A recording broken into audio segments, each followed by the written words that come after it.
Yeah. Sino ba talaga ang tunay na kasama? Kapag may hawak ka, lahat sila nandyan. Pero kapag wala ka, saan sila napunta?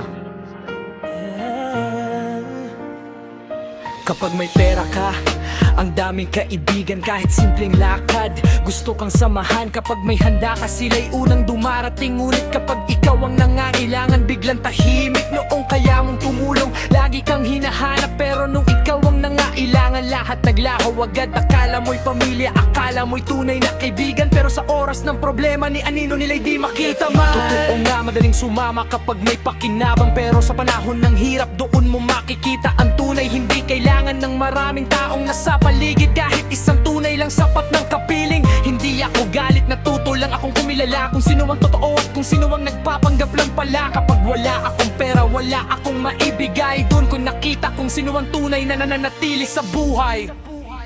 Kapag mayroon ka, lahat sila nandyan. Kapag wala ka, parang hindi ka kilala.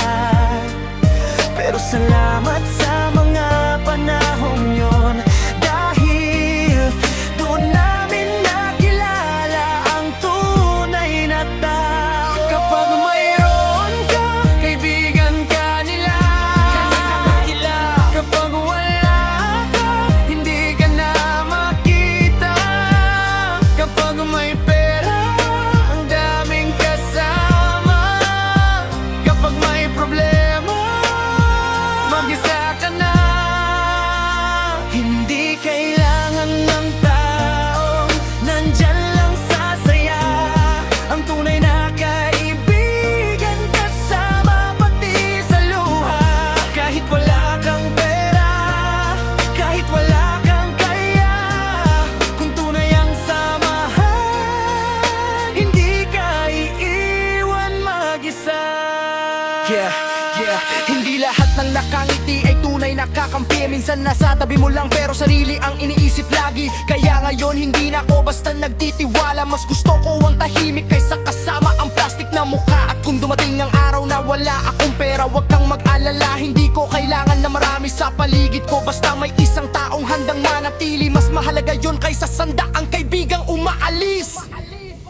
Kapag mayroon ka, lahat sila nandyan. Kapag wala ka, parang hindi ka kilala. Malong alam kung sino ang tunay. Sa hirap at ginhawa, sila ang umaalis kailanman. Kapag mayroon ka, huwag mong kalimutan sino ang kasama mo noong ikaw ay walang-wala. Dahil ang tunay na tao, hindi pera ang kailangan, kundi pusong marunong manatili hanggang sa dulo ng laban. Hindi lahat ng kasama ay kaibigan,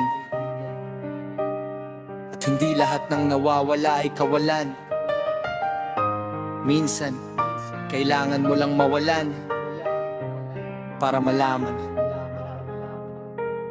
kung sino ang tunay na mananatili sa buhay mo.